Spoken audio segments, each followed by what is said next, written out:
Hello दोस्तों, स्वागत है आपका आज की बेहद बड़ी व ताजा खबरों में। दोस्तों, आपके लिए यहाँ पे कुछ बड़ी खबर निकल कर आ रही है जो आप सभी को जान लेना आप सभी के लिए काफी जरूरी है। तो दोस्तों, आइए बात कर लेते हैं आज की ताजा खबरों की और आज की बड़ी खबरों की। आज की बड़ी खबर यहाँ से सबसे पहले निकल कर आ रही है, सभी सरकारी और प्राइवेट नौकरी करने वालों के लिए सरकार ने कुछ नए नियम भी लागू किए हैं जो आपको जान लेना बेहद ही जरूरी है, जो कि आपको पूरा विस्तार से आगे बताएंगे। इसके साथ बड़ा सा खुलासा हुआ है, चीन के राष्ट्रपति ने WHO से की थी कोरोना की जानकारी छुपाने की अपील। जी हाँ, इसके बारे में भी आपको पूरा विस्तार से बताया जाएगा।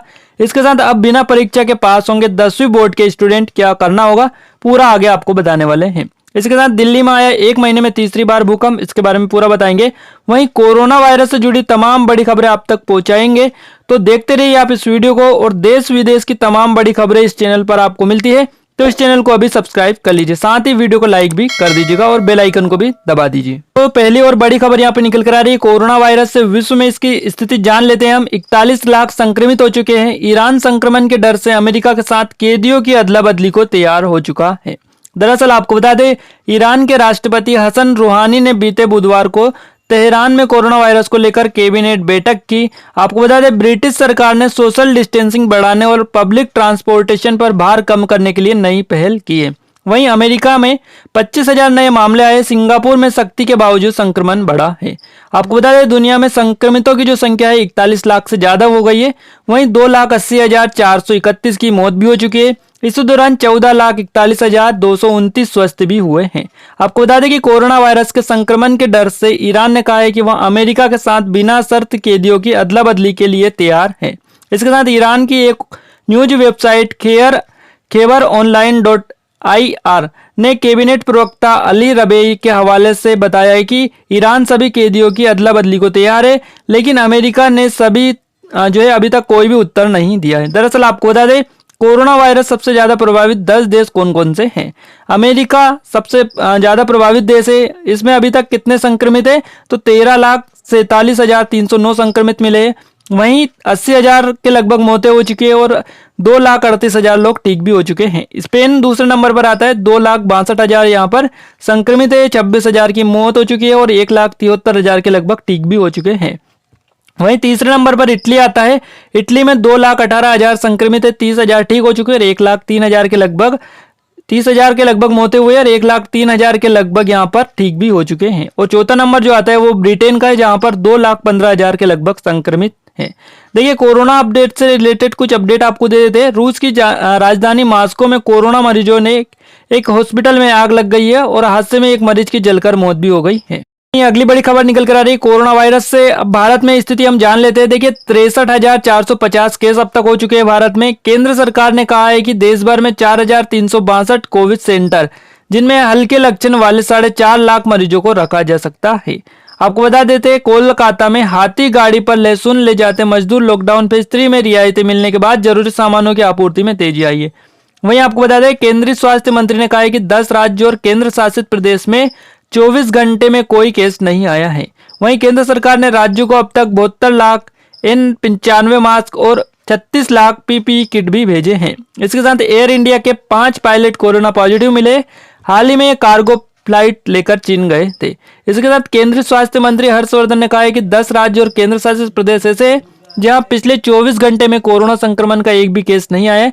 इसके अलावा 4 राज्य और केंद्र शासित प्रदेशों में तो शुरू से अभी तक एक भी संक्रमित नहीं मिला है। वहीं उन्होंने कहा है कि यह भी बताया जा रहा है कि देश भर में 4,362 कोविड सेंटर है, जिसमें कम या बहुत ज्यादा लक्षण दिखने वाले 4,46,856 मरीज को रखा जा सकता है।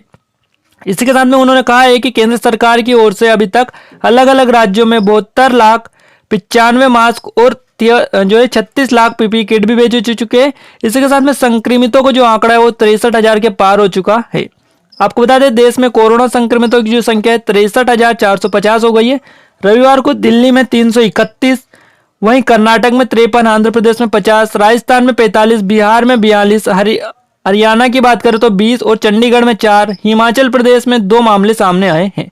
आपको बता दें, केंद्रीय स्वास्थ्य मंत्रालय के मुताबिक देश में 62,939 संक्रमित है, 41,472 का इलाज चल रहा है। वहीं 19,357 ठीक भी हो चुके हैं, जबकि 2,109 मरीजों की जो है मौत हो चुकी है। इसी के साथ में दोस्तों एक बड़ी और खबर निकल कर आ रही है। यहाँ पर मोदी कल मुख्यमंत्रियों से वीडियो कॉन्फ्रेंसिंग के जरिए बात करेंगे। कुछ राज्यों ने प्रवासियों की वापसी पर चिंता जताई। दरअसल आपको बता दें, प्रधानमंत्री मोदी ने सबसे पहले 25 मार्च से लॉकडाउन की घोषणा की थी।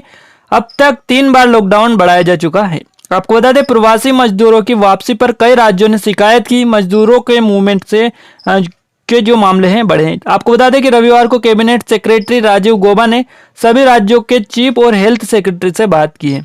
वहीं प्रधानमंत्री नरेंद्र मोदी सोमवार को देश के मुख्यमंत्रियों के साथ 5वीं बार वीडियो कॉन्फ्रेंसिंग करेंगे।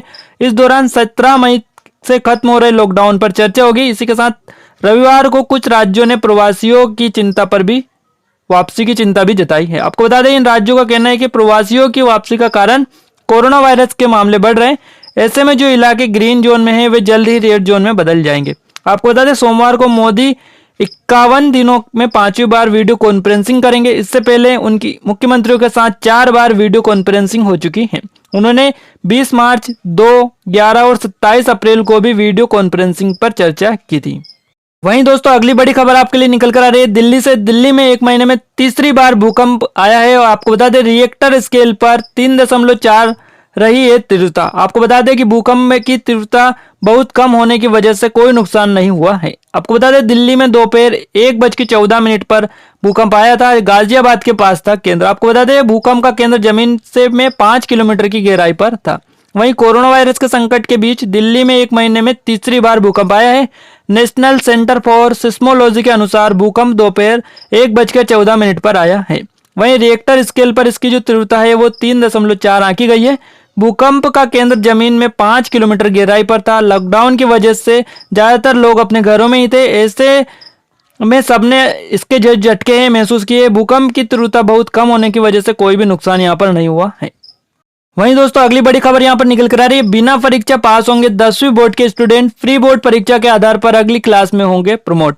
दरअसल आपको बता दें, पंजाब में संकट के चलते कक्षा 5वीं से कक्षा 10वीं तक के छात्रों को बिना परीक्षा अगली कक्षा में प्रमोट किया जाएगा। सीबीएसई 10वीं 12वीं की परीक्षा बची हुई परीक्षा 1 जुलाई से लेकर 15 जुलाई के बीच होगी। आपको बता दें, देश भर में जारी लॉकडाउन के सभी राज्यों का बोर्ड परीक्षा स्थगित कर दी गई है। ऐसे में सभी स्टूडेंट के मन में परीक्षा से जुड़े कई तरह के सवाल उठ रहे हैं। आपको बता दें, इसी बीच पंजाब में 10वीं कक्षा की परीक्षा को लेकर एक बड़ा फैसला लिया गया है, जिसके मुताबिक विद्यार्थियों की बची हुई परीक्षाओं का आयोजन बिना ही पास किए हो जाएगा। आपको बता दें, अब प्री बोर्ड परीक्षाओं के आधार पर ही स्टूडेंट को 11वीं कक्षा में पदोन्नत किया जाएगा। सरकार ने लॉकडाउन को देखते हुए विद्यार्थियों के हित में यह फैसला लिया है। वहीं आपको बता दें, लॉकडाउन के चलते लिया है फैसला। दरअसल लॉकडाउन की वजह से स्कूल, कॉलेज, उच्च शिक्षा संस्थान बंद है। पहले चरण के लॉकडाउन के दौरान ही कक्षा 10वीं 12वीं की बची हुई परीक्षाओं को स्थगित कर दिया था। अब पंजाब के मुख्यमंत्री अमरिंदर सिंह ने जानकारी दी है कि 10वीं बोर्ड की बची हुई परीक्षाएं नहीं होंगी और विद्यार्थी को प्री बोर्ड परीक्षा के आधार पर अगली कक्षा में भेजा जाएगा। और उन्होंने ट्वीट करके ये जानकारी दी है। में एक और बड़ी खबर यहाँ पर निकल कर आ रही है। बड़ा खुलासा यहाँ पर हुआ है। चीन के राष्ट्रपति शी जिनपिंग ने WHO से की थी कोरोना जानकारी छिपाने की अपील। दरअसल आपको बता दें, कोरोना वायरस को लेकर एक सनसनीखेज रिपोर्ट सामने आई है। इस रिपोर्ट के मुताबिक चीन के राष्ट्रपति शी जिनपिंग ने व्यक्तिगत तौर पर विश्व स्वास्थ्य संगठन वर्ल्ड हेल्थ ऑर्गेनाइजेशन के मुखिया टेड्रोस अधोनाम से कोरोना वायरस को लेकर जानकारी छुपाने की अपील की थी। आपको बता दें, शी जिनपिंग ने WHO के मुखिया से कोरोना के ह्यूमन से ह्यूमन ट्रांसमिशन की बात फैलने से रोकने को कहा था। साथ ही उन्होंने महामारी को लेकर ग्लोबल वार्मिंग देने में देरी करने की प्रार्थना की थी। आपको बताते हैं, डेली मेल की एक रिपोर्ट के मुताबिक जर्मनी की एक पब्लिकेशन डेर स्पीगेल ने इस बारे में सनसनीखेज जानकारी प्रकाशित की है।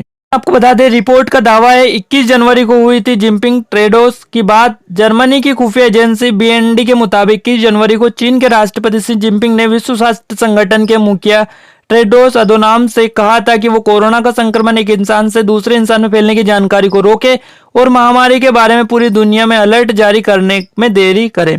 इसके साथ जर्मनी की खुफिया एजेंसी के मुताबिक चीन की वजह से पूरी दुनिया में कोरोना से लड़ने में 4 से 6 हफ्ते देरी हुई है। WHO ने रिपोर्ट को झूठा करार दिया है। उन्होंने कहा है कि इस रिपोर्ट में प्रकाशित होते ही विश्व स्वास्थ्य संगठन की तरफ से भी बयान जारी हुआ है। WHO ने इस रिपोर्ट को मनगढ़ंत और झूठा करार दिया है। बयान में कहा गया है कि शी जिनपिंग और टेड्रोस ने 21 जनवरी को बात नहीं की थी। दोनों ने कभी फोन पर बात नहीं की। इस रिपोर्ट के अनुसार पूरी दुनिया का ध्यान कोरोना की महामारी और उससे निपटने के में विश्व स्वास्थ्य संगठन के प्रयासों को भटकाने के लिए किया जा रहा है। अगली बड़ी खबर यहाँ पर निकल कर आ रही है, सभी सरकारी और प्राइवेट नौकरी करने वालों के लिए जरूरी होगा, ये ऐप नहीं डाउनलोड करने पर हो सकती है मुश्किल। दरअसल आपको बता दें, कोरोना वायरस के संक्रमित मरीजों को ट्रैक करने के लिए सरकार ने आरोग्य सेतु ऐप लॉन्च किया है था। आपको बता दें, सभी लोगों को इस ऐप को अपने स्मार्टफोन में लॉन्च करने के लिए कहा गया था। अब लॉकडाउन में थोड़ी ढील के बाद जब ऑफिस खुलने लगे, ऐसे में साफ किया गया है कि सरकारी या निजी दफ्तर में काम करने वाले सभी लोगों को आरोग्य सेतु ऐप डाउनलोड करना अनिवार्य है। दरअसल आपको बता दें कि HT की खबर के मुताबिक गृह मंत्रालय के एक वरिष्ठ अधिकारी का कहना है कि सरकार लोगों को अपने स्मार्टफोन में आरोग्य सेतु ऐप डाउनलोड करने के लिए प्रेरित कर रही है, लेकिन एक दूसरे अधिकारी ने कहा है कि हकीकत यह है कि सभी के पास स्मार्टफोन नहीं है। जिनके पास स्मार्टफोन है उनकी अपनी दिक्कतें कहीं हैं, और कई लोगों का कहना है कि घर में एक ही स्मार्टफोन है और वो भी बच्चा ऑनलाइन पढ़ाई करने के लिए इस्तेमाल करता है। कुछ लोगों ने तो अपनी अधिक उम्र का हवाला देते हुए कहा है कि उन्हें स्मार्टफोन चलाना ही ना आता, ऐसे में आरोग्य सेतु ऐप का इस्तेमाल कैसे कर पाएंगे। इन सभी तरह की समस्याओं के संबंध में केंद्रीय गृह मंत्रालय के एक वरिष्ठ अधिकारी ने शनिवार को कहा कि लॉकडाउन के दौरान जारी दिशा निर्देश के मुताबिक आरोग्य सेतु ऐप का उपयोग केवल सरकारी और प्राइवेट कर्मचारी के लिए करना ही अनिवार्य किया गया है, घरेलू या ऐसे अन्य किसी व्यक्ति मामलों के लिए नहीं है। आपको बता दें, उनका कहना है कि घर में रहने वाले लोगों के लिए इस ऐप की कोई खास आवश्यकता नहीं है, लोग चाहे तो डाउनलोड कर सकते हैं। उन्होंने कहा है कि दफ्तरों में जाने वाले अधिकारी कर्मचारी घर से बाहर होते हैं, यही वजह है कि उनके लिए इस ऐप को डाउनलोड करना अनिवार्य है। तो दोस्तों, आज की बड़ी खबर में बस इतना ही। देश और दुनिया की तमाम बड़ी खबरों के लिए इस चैनल को अभी सब्सक्राइब कर लीजिए। वीडियो देखने के लिए आप सभी का धन्यवाद।